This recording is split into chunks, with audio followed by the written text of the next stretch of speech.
네, 오늘도 뉴스의 시티라뷰가 재미있었으면 좋겠습니다. 여러분 환영합니다. 김종석의 오프닝, 오늘 하루를 대표하는 키워드, 핵심 단어들이 이렇게 제 주변을 감싸고 있습니다. 첫 번째 눈에 띄는 건 바로 이 단어일 겁니다. 역봉쇄. 이 협상 결렬 후폭풍이죠. 미국이 2시간 뒤부터 이란을 출발지 또는 목적지로 하는 모든 선박 통행을 봉쇄하기로 했습니다. 이란의 원유 돈줄을 끊는 초강수를 던진 셈인데요. 이번 전쟁의 판세를 뒤흔들 수 있을지 전문가와 함께 분석을 해보도록 하겠습니다. 다음 볼까요? 천궁 좀 빨리. 우리 무기 천궁2를 빨리 달라는 중동 나라들의 요구가 이어지고 있습니다. 특히 사우디아라비아가 이번에 요격류를 뽐낸 지대공 미사일 천궁2를 앞당겨 받을 수 있는지를 문의했다는 건데요. 전직 방사청장에게 우리 천궁이 왜 인기가 많은지를 하나하나 따져 물어보겠습니다. 또 하나 볼까요?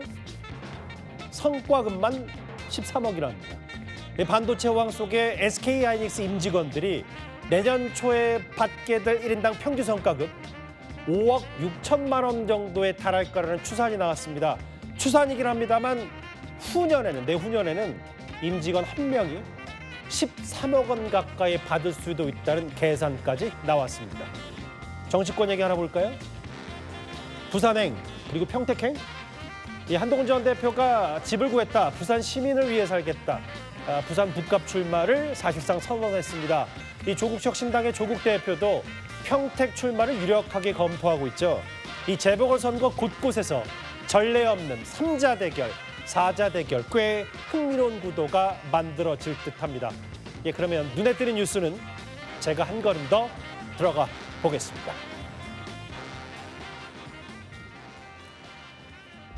저 영상은요, 최근 이스라엘이 레바논 남부에 있는 마을을 폭파한 당시 장면입니다. 저렇게요. 건물들이 거의 동시에 무너지면서 연기 속으로 사라집니다.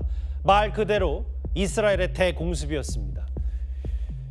방탄조끼까지 입고 복면을 쓴 병사들 앞에 서 있는 사람, 바로 이스라엘의 네타냐후 총리죠. 레바논 남부 점령지, 그러니까 실제 전장에서 이스라엘은 지금도 전쟁 중이라는 걸 네타냐후 총리가 다시 한번 강조했습니다. נכונות להילחם והם נלחמים היטב, המלחמה נמשכת, כולל בתוך רצועת הביטחון בלבנון שבאה איתי לפני שעה קלה.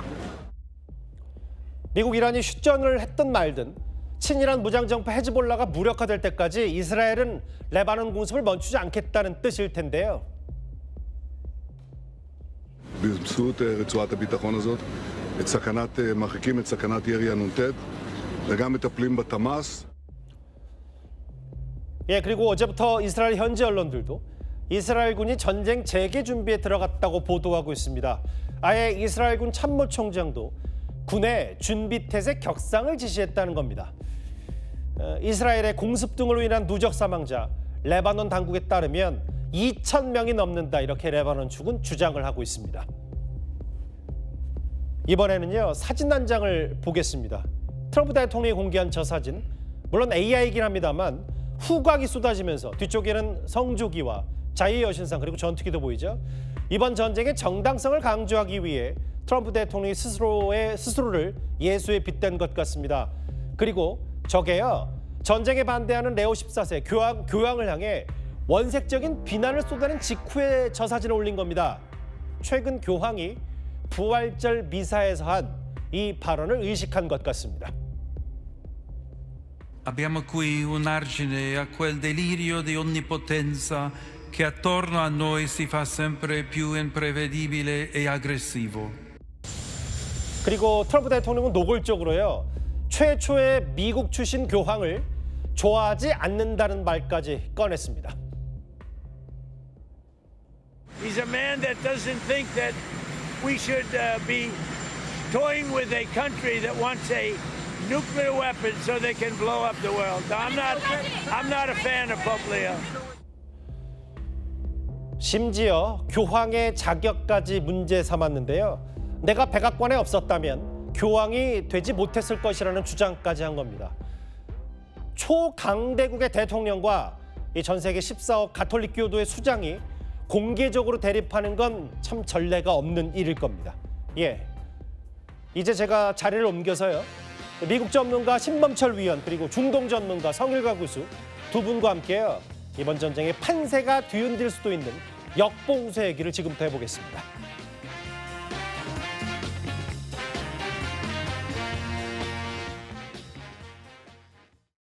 10 o'clock tomorrow, we have a blockade going into effect. Other nations are working so that Iran will not be able to sell oil.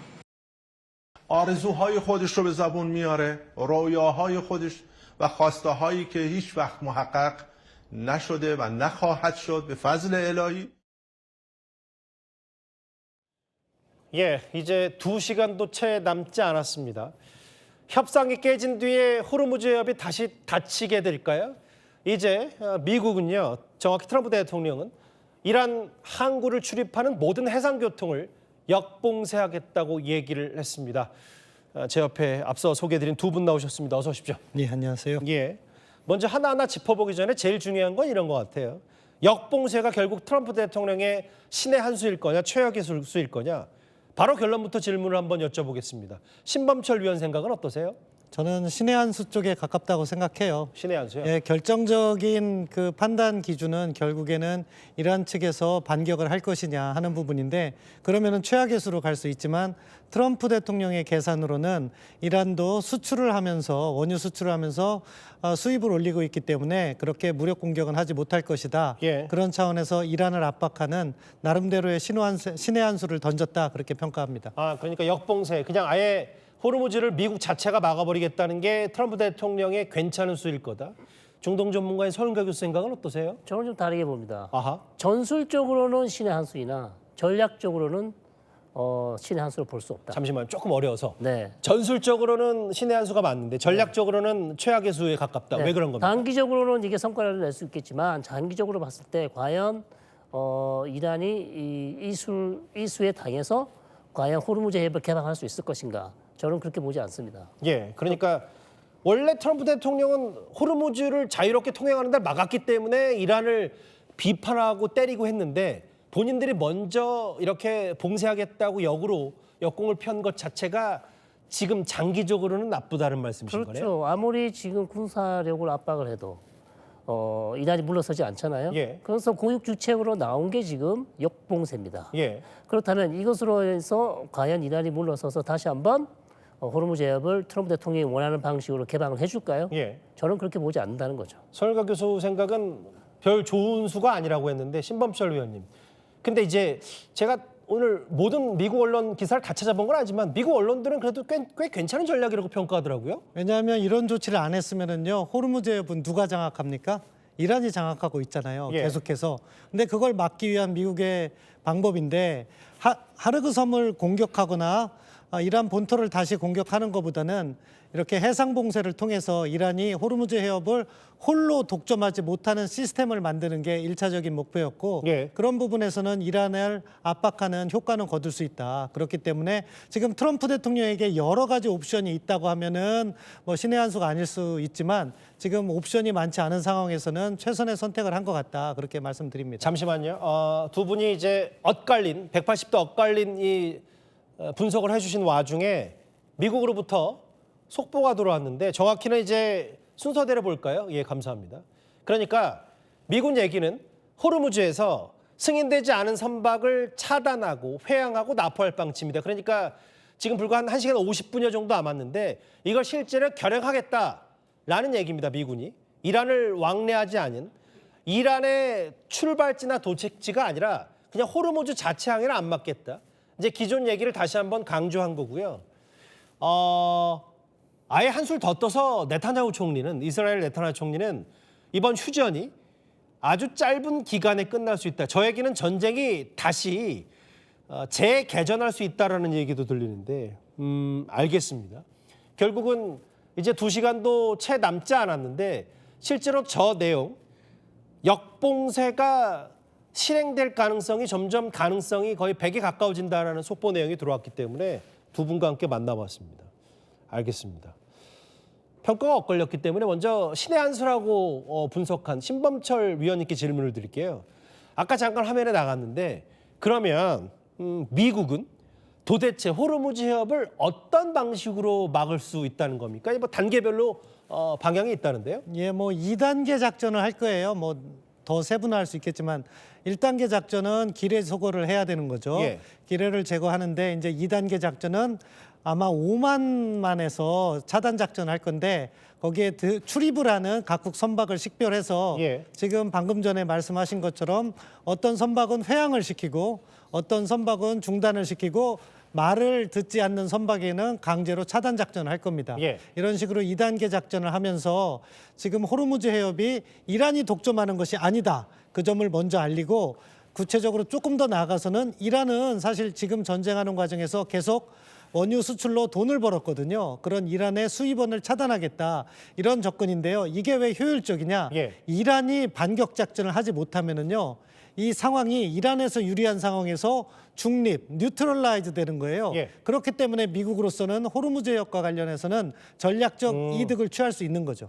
그러니까 이제 최첨단 기뢰 제거함 투입해서 아까 단계 한번 그래픽 다시 한번 보여주시겠어요? 그러니까 기뢰 제거함을 투입해서 그 다음에 기뢰를 일단 제거하고 안전한 백기를 만든 다음에 이란으로 입출입하는 걸 완전히 차단한다. 근데 실제로 신범철 위원님 이게 신의 한 수라고 표현을 하셨기 때문에 최근에 베네수엘라산 원유 수출을 제어하는데도 저 해상 통제가 미국이 효과를 좀 발휘했었나 보죠? 예, 상황은 다르지만 베네수엘라에서도 똑같이 효과를 발휘했죠. 그러면서 마두로 대통령을 압박했고 예. 그다음에 체포 작전까지 가능하게 했고요. 예. 지금도 마찬가지로 오만만에서 항공모함은 달라요. 그때는 제럴드 포드함이고 지금은 오만만에 있는 건 에브라함 링컨함입니다. 예. 그 항모 강습 전단이 통항을 갖다가 통제하면서 이란의 원유 수입을 차단하는 거고요. 이것은 이란 정부에게 다시 협상 테이블로 오라는 압박이 될 수 있고요. 예. 다른 한편으로는 중국에 대한 메시지라고 보는데 중국이 가장 그 원유를 많이 가져가고 있거든요. 그렇기 때문에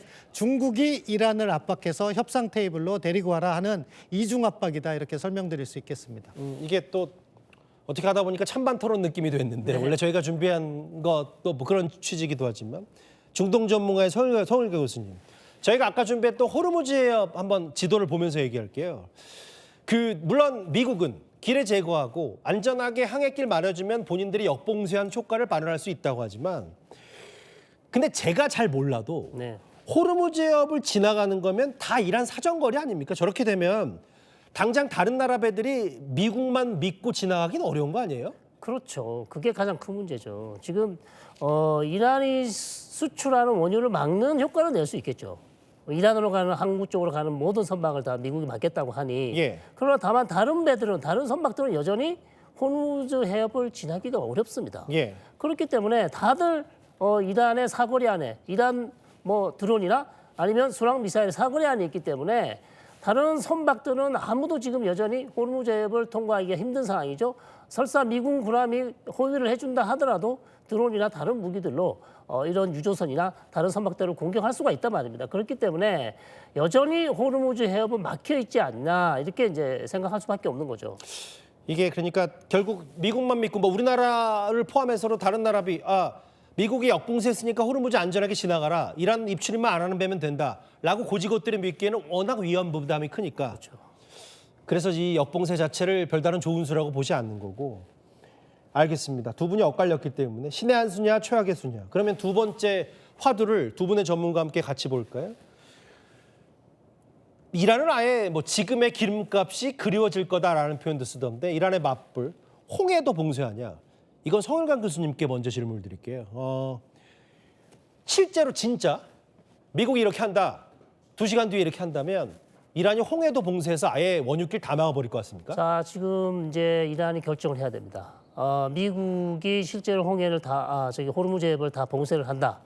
그러니까 이제 이란의 결단은 내리지 않았습니다. 그러나 이란이 가지고 있는 가장 중요한 카드가 역시 예멘에 있는 후티를 통해서 홍해를 지나는 선박을 공격한다. 결국 바벨 만데브 해협에 지나는 선박들을 공격하기 시작한다면 예. 사실상 바벨 만데브 해협이 막히는 것이고 홍해로 들어가는 선박들이 위험해서 더 이상 그 길을 갈 수가 없게 되는 거죠. 예. 자, 그러면 이제 아시아 쪽에서 유럽으로 가는 모든 선박들이 아프리카로 돌아가야 돼요. 수에즈 운하를 지날 수가 없게 됩니다. 그렇죠. 그러면 기간이 2주 더 늘어나고 물류 비용은 더 늘어나겠죠. 자, 그렇기 때문에 지금으로서는 아직 판단하기는 이르지만 예. 만약 미국이 계속해서 이란을 압박하고 또 지금 최근 나온 보도를 보시면 미국이 또 단기간에 어떤 군사 작전을 할 수도 있다는 보도가 나오지 않았습니까? 그럼 이런 것들이 다 가시화된다면 이란은 역시 마지막 카드인 후티를 통해서 홍해를 걸어 잠글 가능성도 충분히 있다. 이렇게 말씀드릴 수 있겠습니다. 충분이라면 정말 저 홍해 봉쇄로 맞불었다. 서울강 교수 전망은 몇 %라고 보세요? 진짜 홍해 망을 숙인 호르무즈여 홍해도 막을 수 있다. 그거는 미국이 어떻게 하냐에 달려 있는데요. 예. 뭐 미국이 만약에 계속해서 압박을 한다면 저는 절반 이상이다. 이렇게 볼 수 있습니다. 절반 이상이다. 그러면 지금 호르무즈 못지않게 국제 원유길 이제 기름 지나가는 원유 선박 바닷길이 한 각각 해서 한 총에서 30-40% 되는데 귀 다 막힐 수도 있다. 신범철 의원님. 근데 이런 게 있어요. 아까 제가 얘기했던 이란은 현재 유가를 즐기라. 곧 그것도 그리워하게 될 거다. 라는 말도 있고 반면에 제가 그래픽을 만나볼 텐데 트럼프 대통령도 처음으로 이런 말을 한 것 같아요. 그러니까 가을까지 기름값이 더 오를 수도 있다. 이 얘기는 나 미국 고유가도 감내할 테니까 너네가 이란 당신이 홍해까지 막든 뭐든 상관하지 않고 역봉쇄로 한번 해보겠다 이런 뜻인가요? 저는 트럼프 대통령이 약간 저 부분도 맥시멈 프레셔, 이란을 압박하기 위해서 신경 안 쓴다고 이야기하는 것 같습니다. 트럼프 대통령은 중간 선거가 있기 때문에 예. 원유가가 가을까지 올라가는 거는 원하지 않을 거예요. 예. 그럼에도 불구하고 지금 봉쇄 작전을 시작했는데 예. 약한 모습을 보이면 되겠습니까? 그러니까 일단은 나는 신경 쓰지 않는다. 그렇지만 사실은 지금 이러한 과정을 통해서 예. 대화를 미국에 보다 유리한 쪽으로 재개하겠다는 것이 트럼프 대통령의 작전일 거예요. 예. 그런 차원에서 저는 이야기했다고 봅니다. 신 의원님, 근데 아까 서울경 교수가 분석하시기로는 전망하시기로는 홍해조차도 막을 가능성이 이란 한 50% 넘는다고 하면 근데 저게 저 선거도 있고 미국 내에서 본인이 아무리 기름값 더 오른다고 하더라도 홍해까지 막혀버리면 제 아무리 트럼프 대통령이라도 별 수 없이 어쨌든 역봉쇄 조건도 효과 없이 끝날 수밖에 없는 거 아니냐. 이거에 대해서는 어떻게 판단하세요? 새로운 환경이 조성된다고 봐요. 후티가 홍해를 막으면은요, 예멘에서 다시 사우디가 후원하는 정부군과 또 UAE가 후원하는 군과 그 내전이 발생할 가능성이 있고요. 예. 또 수에즈 운하하고 직결된 이집트가 관여할 가능성이 있고 그때는요, 사실은 유럽도 트럼프를 지금은 지지하고 있지 않지만 유럽도 관여할 가능성이 있습니다. 예. 그렇기 때문에 사실은 후티 반군이 이 홍해를 차단하는 것은 전략적으로 쉬운 문제만은 아니라고 생각해요. 예. 역봉쇄 또 거기에 더해서 만약에 홍해까지 막히면 이게 우리나라에게 미칠 전 세계에 미칠 경제 직격탄이 어마어마할 텐데 두 분과 함께 만나볼 세 번째 화두를 같이 한번 볼까요? 이겁니다. 협상 결렬은 과연 이스라엘의 총리 네타냐후 탓이냐? 아까 또 공교롭게도 조금 전에 네타냐후 총리가 이런 말을 했죠. 속보 내용을 만나봤을 때도 그렇습니다. 감사합니다. 이 내용이었잖아요. 휴전 자체가 아주 짧은 기간에 끝날 수 있다. 서울강 교수님, 실제로 이게 마라톤 협상을 파키스탄에서 했지만 네타냐후 총리의 여러 공작 혹은 뭐 방해 이런 것들로 지금 협상이 잘 안 이루어지고 있다. 동의하세요? 동의할 수 없죠. 그렇습니다. 네. 이란이 얘기했던 건 헤즈볼라와의 전쟁을 중단하라고 협상 전에 선결 조건을 요구했습니다. 예. 그래서 트럼프 대통령이 네타냐후 총리에게 공세 수위를 낮춰라. 실제로 이스라엘은 공세 수위를 낮췄어요. 예. 협상이 진행될 수 있도록. 그래서 베이루트를 공격하지 않고 레바논 남부만 공습하는 방식으로 트럼프 대통령이 원하는 방식으로 다 해줬습니다. 예. 그렇기 때문에 이란이 결국 협상을 시작했죠. 21시간이나 협상을 했기 때문에 사실 이번 협상 결렬은 네타냐후와는 아무런 상관이 없는 그런 내용입니다. 그럼 협상 결렬은 누구 탓입니까?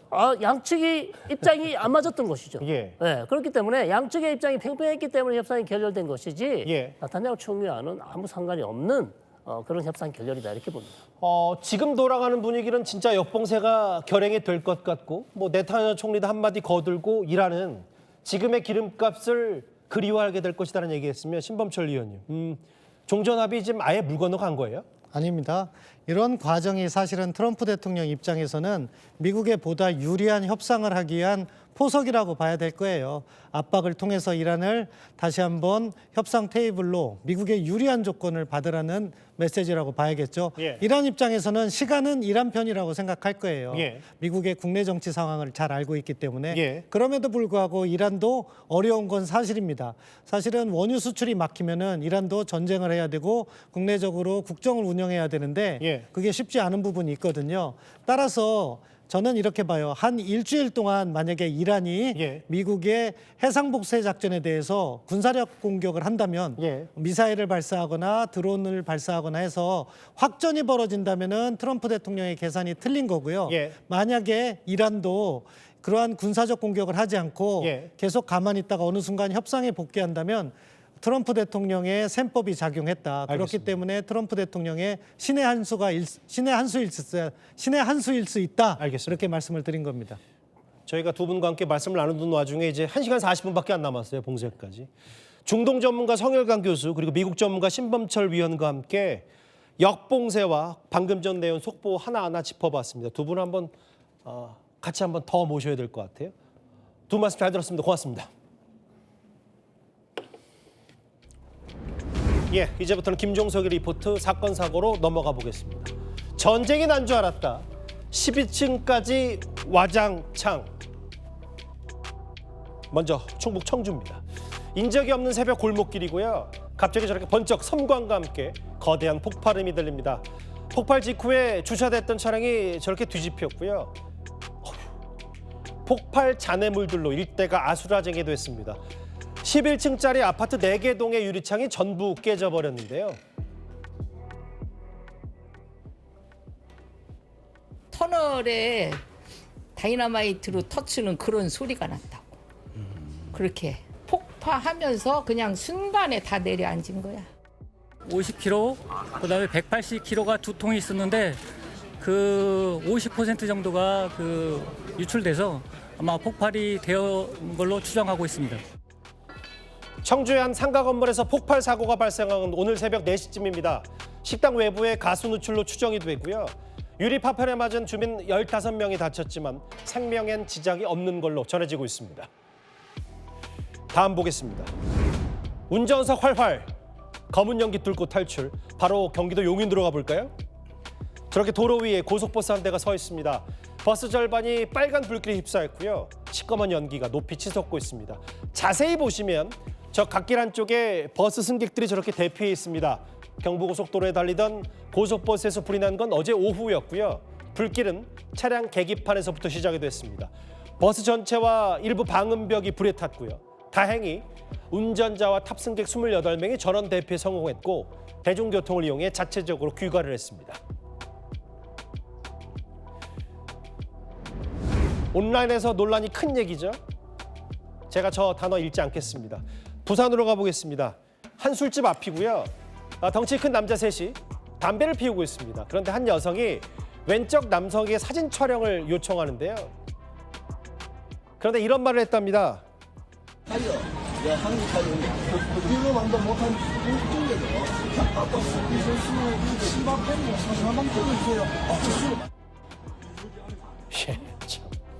이 말을 한 남성은 프로야구 롯데 소속의 투수 최충현 선수고요. 비하 발언을 들은 피해 여성이 직접 저렇게 영상을 공개하면서 논란이 일파만파 확산이 됐습니다. 아예 롯데 팬덤의 일부 시민들이 단체로 성명문을 냈고요. 한 롯데팬은 아예 국민권익위 신고에 징계 촉구 청원까지 냈습니다. 결국 프로야구 롯데 구단은 오늘 최충현 선수에게 2군행을 통보했죠. 당시 최충현 선수와 함께 있던 투수 윤성빈 선수 역시 1군 엔트리에서 제외가 됐습니다.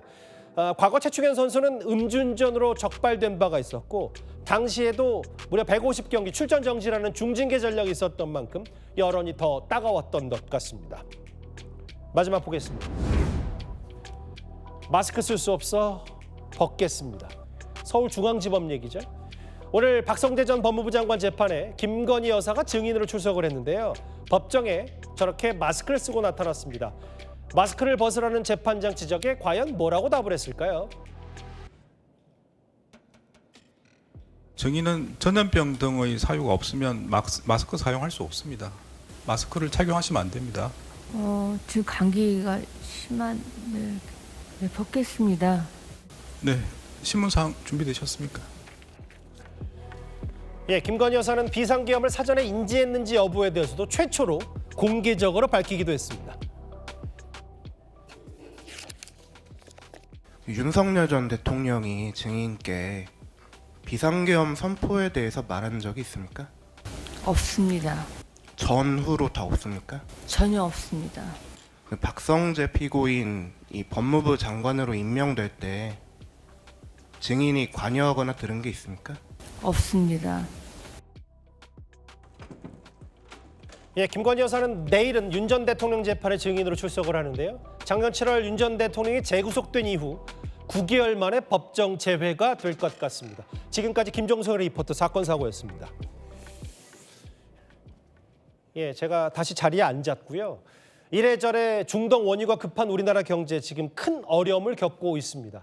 반면에요, 최근 미국 이란 전쟁이 6주 이상 이어지면서 방공 미사일이 고갈된 걸프국들, 중동 국가들이 이란의 공격을 요격해낸 우리나라의 국산 천궁2 언제 줄 수 있냐라는 문의가 쇄도하고 있습니다. 이 얘기를 좀 해보겠습니다. 제 옆에 방위사업청장 출신인 전북계 강은호 교수 나와 있습니다. 어서 오십시오. 안녕하세요. 예.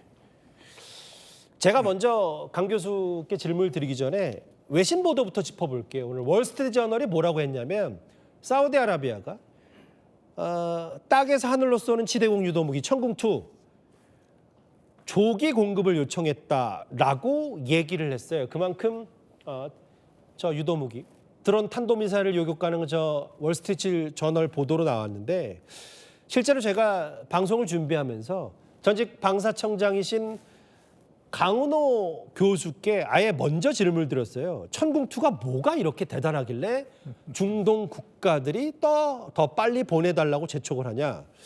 한번 화면을 같이 보실까요? 4가지가 있던데요. 특히 뭐 가성비, 우수한 성능, 특히 성능과 가성비를 어떻게 저희가 이해하면 좀 쉬울까요? 천궁2는 중고도 요격 유도무기라고 생각하시면 되거든요. 예. 중고도라고 하는 것은 이제 고도를 낮출 때 방공 요격 무기가 저고도, 중고도, 고고도로 나눠지는데, 아하, 예. 저고도는 10km 미만 정도, 예. 중고도는 10km에서 30km 사이를 방어하는 무기체계, 예. 30km 이상은 고고도인데, 예. 중고도에서 가장 널리 알려진 무기체가 여러분들 국민들도 많이 아실 텐데, 예. 패트리어트. 패트리어트. 팩3라고 하시면 되고요. 근데 전체적으로 그냥 무기체 자체를 놓고 비교하면 예. 우리 천궁2가 중고도 요격 무기 중에서 패트리어트하고 유사한 성능을 가지는데, 그대로 비교하면 좀 더 패트리어트가 앞서는 부분이 있겠죠. 기술적으로는. 네, 그러나 중동이라는 상황에서 작동하는 무기 체계로서는 이게 가장 최적화돼 있다. 그래요? 예. 그러니까 현지화가 좀 돼 있고, 실제로 보니까 이번에 천궁2가 예. 아랍에미레이트에서 예. 이란 미사일과 드론 30개 중에 29개를 격추했다. 근데 이게 아무리 뭐 가성비라고 하지만 현지화가 된 것도 좀 선뜻 좀 대단하다는 생각도 좀 들어서요. 이제 현지화라는 것 자체로 이렇게 표현할 수도 있습니다만, 우리나라는 무기체계를 개발을 할 때 예. 사계절 전체 운영할 수 있는 무기체계를 개발을 해요. 겨울에는 북극만큼 춥고 여름에는 열대지방만큼 덥고 그 모든 사계절에 작동하는 무기체계가 우리나라 무기체계거든요. 그러니까 우리의 온대성 기후를 적절히 활용하면 그렇게 되는 겁니까? 사계절 전체 대응해야 되니까. 그것이 열대 그 뜨거운 열사의 나라 중동에서도 당연히 작동하죠. 근데 저는 아까 그 전직 방사청장이 뽑은 그 4가지 장점을 한번 보았을 때, 예. 뭐 이번에 우수한 성능은 요격률로도 평가가 됐고, 뭐 가성비 부분도 아까 말씀하셨는데, 저는 빠른 납기일 부분이요. 예. 저게 우리나라 방산업체들이 다른 나라에 비해서 좀 더 가동률이 높은 겁니까? 저걸 어떻게 해석해야 돼요? 이제 2가지 측면에서 봐주셔야 되는데, 예. 첫 번째는 우리 방산 기업들의 경영 혁신 노력, 예. 현장의 또 부지런함, 이것이 그대로 나타나고 있고, 예. 두 번째는 조금은 우픈 현실인데 남북 대치 상황에서 언제 비상 상황이 발생할 수 예측 못하기 때문에 우리는 명시적으로 휴전 국가니까요. 예, 그렇죠? 예. 예. 그래서 우리는 항상 유휴 설비를 유지하고 있습니다. 전 시대에 비해서 예. 그것이 생산에 추가적인 생산할 수 있는 여유 공간을 제공하고 있잖아요. 그러면 갑작스러운 수요가 발생했을 때 우리 기업이 대응할 수 있고 유유 설비를 우리 기업들이 감당해 왔고 우리 정부가 감당해 왔어요. 그러니까 유유 설비라는 건 쉽게 말하면 지금 약간 쉬고 있는 전략 자산들이 일단은 전략 배치되기 전에 수출길을 나갈 수 있다 이런 말씀하시는 겁니까? 그거하고는 달리 생산할 수 있는 가동할 수 있는 시설을 추가로 또 항상 가지고 있어요. 120%, 140% 가동률 뭐 이런 걸로요? 예. 그러니까 우리나라가 따진다면 설비 대비 가동률이 어떤 때는 55% 가동률이 되더라도 설비를 줄이지 않고 그대로 유지하고 있었습니다. 이게 이제 비상시를 대비하고 아무래도 우리가 국가적으로도 전시 상황이 언제 어떻게 발생할지 모르겠지만 방산업체도 뭔가 국가적인 대비를 하고 있었다. 그래서 우리 기업들도 열심히 협력을 해줬고 정부도 나름대로 잘 유지해 왔고. 근데 전직 방사청장으로서 이게 지금이야 엄청난 우리 K방산이 인기가 있지만 예전에 중동 수출 특히 뭐 아랍에미레이트 뚫는 데는 정말 어려움이 많으셨다면서요? 예. 처음 이제 지금 이번에 효과를 발휘한 천공2 경우에는 21년 12월 31일 밤 10시 반에 계약이 이루어졌거든요. 근데 그 이전 단계에 이스라엘하고도 경쟁하고 많은 나라와 경쟁을 했는데 그때 당시 정말 잘 성공적으로 적응했던 것은 방산 현장, 즉 연구개발자, 방산기업, 방위사업청 협력이 잘 이루어졌고 그 위에서 국방 분야에 장관을 비롯해서 국방장관이 나서서 국방부 전체 협력을 이루어졌고 그다음에 외교부, 산업부, 거기 마지막에는 국정원장까지 나서서 범부처 협력이 잘 이루어졌습니다. 그래서 수주했던 겁니다. 근데 이제 아랍에미레이트 그렇지만 또 원래 방산 수출하면 폴란드가 거의 대수출 주류 나라인데 오늘 또 때마침 폴란드 대통령, 폴란드 정상과 이제 이재명 대통령이 이제 회담을 열었고, 그럼 이제 앞으로 저 폴란드에 쏠려 있던 것들도 다변화되면 우리나라 K 방산도 좀 더 모르겠어요. 그러니까 경쟁력이 더 한층, 두 층 더 높아지는 겁니까? 경쟁력 자체는 이미 저희들은 충분히 갖췄다고 생각을 하고 폴란드가 많은 분량을 차지하고는 있습니다만 이미 중동 국가와 동남아 국가와 중남미 국가와 이집트 등 아프리카 국가 그다음에 이제 캐나다 진출하기 위해서 잠수함 사업 협력하고 있으면 거의 우리 K방산은 전 세계에 이미 진출하고 있고 그 노력하고 있다 그렇게 생각합니다. 짧게 하나만 더요. 그 교수님 이게 뭐 요즘은 전쟁만 터진다고 해서 방산 주식을 사는 게 아니라 주식 투자가 그만큼 방산주가 우리나라의 그 방산 업체들이 국가 경쟁력이 있기 때문에 이제 뭐 방산 주식 얘기도 나오는데. 아까 제가 일전에 한번 뭐 방송 전에 말씀드려 보니까 G4라고 해서 실제로 우리가 K방산이 전 세계 4대 군사 시설 전략자산 수출 강국이 될 수도 있다는 말씀도 하셨어요? 이제 이재명 정부 들어서서 K방산 G4 진입을 나름대로 국가 정책 목표로 잡고 있는데 저는 이재명 정부의 지금 현재 하고 있는 치밀한 계획과 움직임으로 보면 충분히 달성이 가능하다 그렇게 생각을 합니다. 첫 번째 가장 중요한 것은 방산 현장을 대통령이 직접 나서서 가장 빠른 기간 내에 현장을 활성화시켰고 두 번째 신기술을 투자할 수 있는 국방연구방 예산을 가장 많이 늘려주셨어요.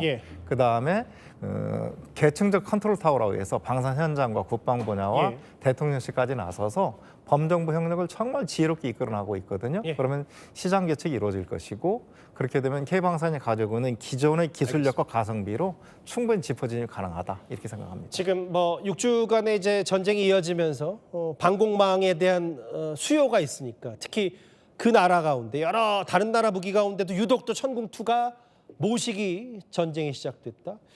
전직 방사청장 강은호 교수와 함께 이런저런 얘기 해봤습니다. 고맙습니다. 고맙습니다. 바로 이 얘기로 가볼까요? 저희 채널A가 자랑하는 현장 카메라입니다. 한강공원에서 흔히 볼 수 있는 노점상들 사실 대부분이 불법입니다. 단속도 하고는 있는데 그 과정을 들여다보면 좀 석연치 않은 점들이 적지 않습니다. 김용성 기자가 현장 취재했습니다. 사방을 둘러쳤습니다. 불법 노점 상인이 이용도 말랍니다. 장사 막힌 사람은 형평성을 문제 삼습니다.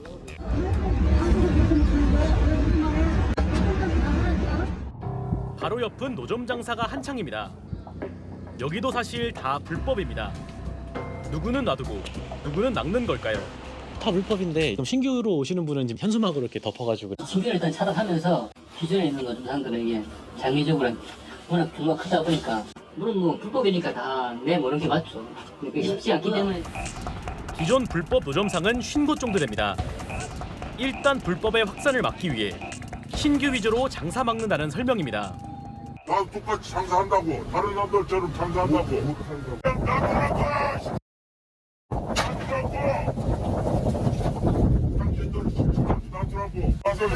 나도요. 동영상 촬영이라 나도. 다른 사람들은 왜안 갖고 하는데 놔두세요. 내거 나도. 자기도 장사하겠다는 신규 상인과 그걸 잡아내려는 쪽 사이에 숨바꼭질 같은 일도 벌어집니다. 어떤 상황이셨는지 여쭤봐도 될까요? 근데 요린가는 갖고 왔다고 저기 뭐야 나가서 그래서 이따 들어오려고. 사람 많은지 뭐. 세상에 오늘 노인네원 좋잖아요. 기존 노점에는 과태료 부과합니다. 하루 7만 원씩 금, 토, 일, 3일치 보통 냅니다.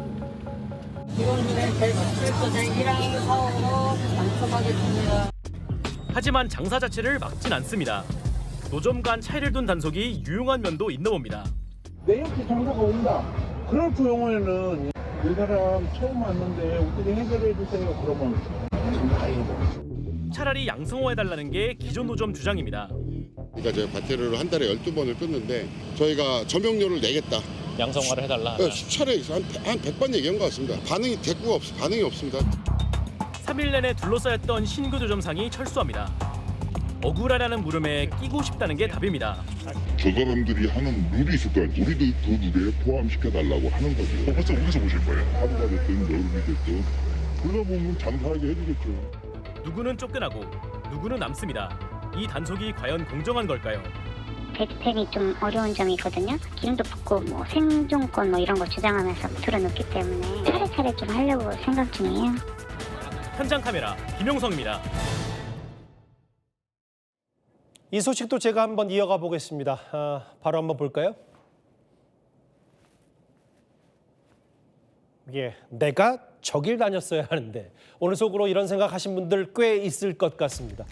SK하이닉스 임직원들이 내년 초에 받을 평균 성과급이 1인당 5억 5,600만 원도 아니고 5억 6천만 원에 달할 수 있다는 추산이 나왔습니다.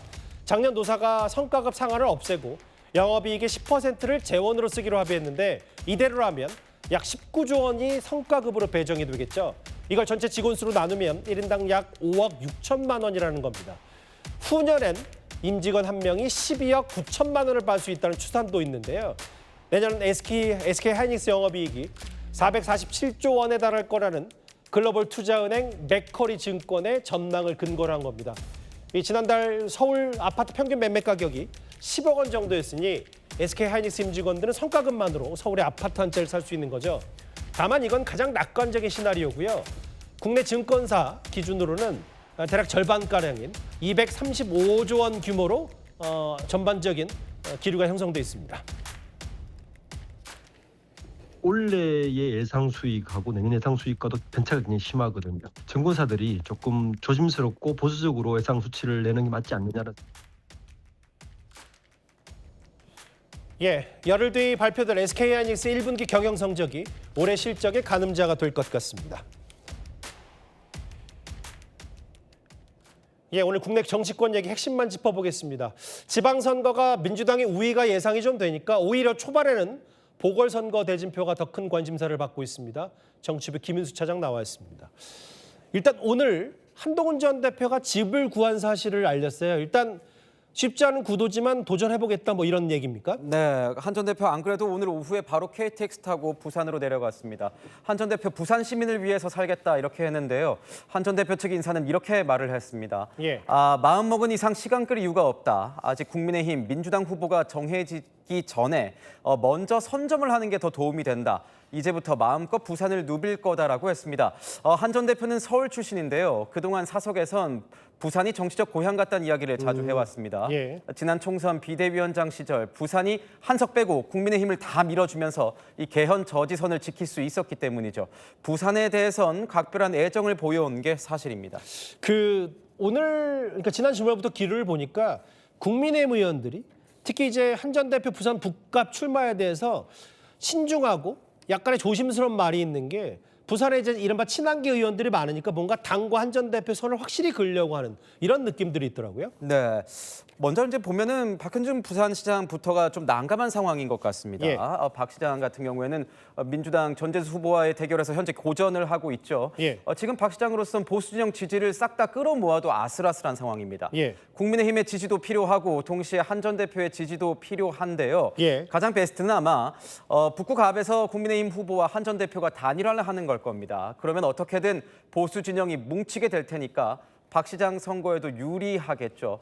이게 결론 나기 전까지는 박 시장으로선 난감한 상황 이어질 것 같습니다. 한동훈 전 대표는 이제 부산행을 사실상 확정했다면 조국 대표가 내일 본인 어디 출마할지를 밝히기로 했는데 예상하니까 하남보다 평택을 갈 가능성이 높다 이런 얘기가 있더라고요. 왜 네. 평택인 겁니까?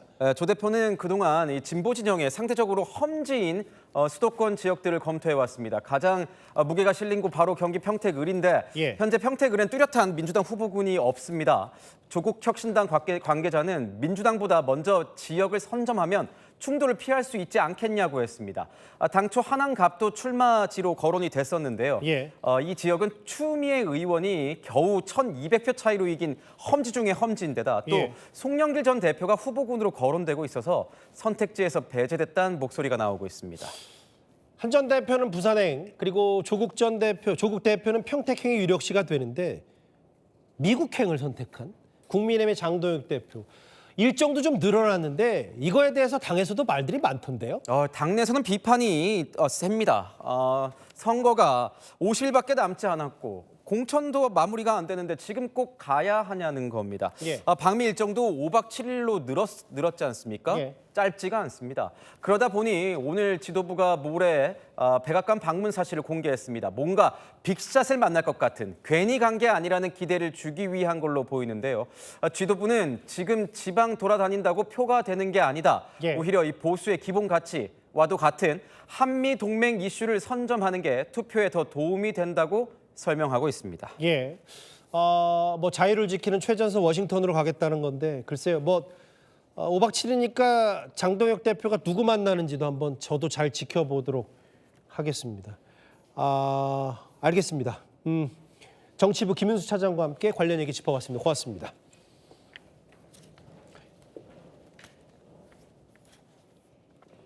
예, 그러면 나라박 소식. 미국, 이번에는 스페인으로 가보겠습니다. 예, 스페인 남부에서 열린 한 축제 현장으로 가볼까요? 엄청난 크기의 뭔가가 매달려 있고 그 순간 환한 불꽃과 함께 잇따라 펑펑 폭파가 됩니다. 이 모습을 지켜보는 시민들 환호성을 지르는데요. 광장 한복판에 설치된 게 사람들의 휴대전화가 향한 저 물체, 바로 다름 아닌 이스라엘 네타냐후 총리를 형상한 높이 7m의 인형이었습니다. 14kg에 달하는 화약을 채운 뒤 계속해서 인형을 파괴했던 건데요. 이 영상을 본 이스라엘 외교부 예상대로 참지 않았습니다. SNS를 통해서 저렇게 끔찍한 반유대주의적 증오는 다음에 직접적인 결과다. 스페인 정부의 조직적인 선동에게도 노골적으로 비판을 했는데요.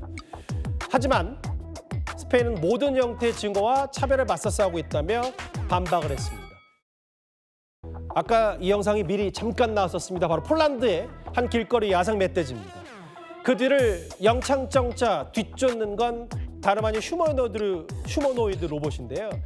열심히 달려보지만 보시는 것처럼 상당히 느린 속도죠. 엉거주춤한 걸음으로 마치 힘이 빠진 듯이 지쳐 보이는 모습인데요. 멧돼지들이 저 멀리 사라지자 이 로봇 의기양양하게 팔을 들어 보입니다. 힘겹긴 했지만 멧돼지 쫓기에 성공한 이 로봇 다르게요. 다음 로봇은 멧돼지 잡는 건 일도 아닐 것 같습니다. 또 하나 볼까요? 이렇게 빨간 트랙기를 빠른 속도로 질주하는 한 로봇. 바로 중국의 단거리 달리기 로봇인데요. 대체 얼마나 빨리 달리나 100m 기준으로 측정을 봤더니 무려 초속 10.1m였습니다. 그러니까 육상계의 전설의 우사인 볼트가요. 2009년 100m 세계기록을 세웠던 당시 속도인 초속 10.44m에 맞먹는 수준이라죠. 머리와 손 부위를 제거해서 무게와 공기 저항을 최소화했답니다. 오는 19일 중국 베이징에서 열리는 로봇 하프 마라톤 대회에 참가할 예정이라고 합니다. 또 하나 보겠습니다. 마지막 미국으로 가보겠습니다. 한 호텔 건물 밑에서 연기가 피어오르더니 힘없이 이렇게 통째로 무너집니다. 붕괴된 뒤에는 저렇게 엄청난 연기와 함께 흔적도 없이 사라지는데요. 그런데 이 붕괴 현장을 본 사람들 놀란 기색은 전혀 없이 모두가 휴대전화로 영상을 찍기 바빠 보입니다. 단 몇 초 만에 마법처럼 쾅 하고 무너지면서 철거된 23층짜리 저 호텔. 25년간의 운영을 끝으로 이 호텔 부지에는 초고급 호텔 등 대규모 복합단지가 들어설 예정입니다. 말 그대로 화끈한 퇴장이었습니다. 박수와 호텔, 시민들은 박수로 이 호텔의 마지막을 배웅했다고 하는데요. 김종석의 리포트 이렇게 마무리하겠습니다. 저는 1분 뒤에 다시 돌아오겠습니다. 네, 월요일 뉴스의 시티 라이브였습니다. 일상을 마치면 김종석입니다. 저는 내일 다시 돌아오겠습니다. 여러분 고맙습니다.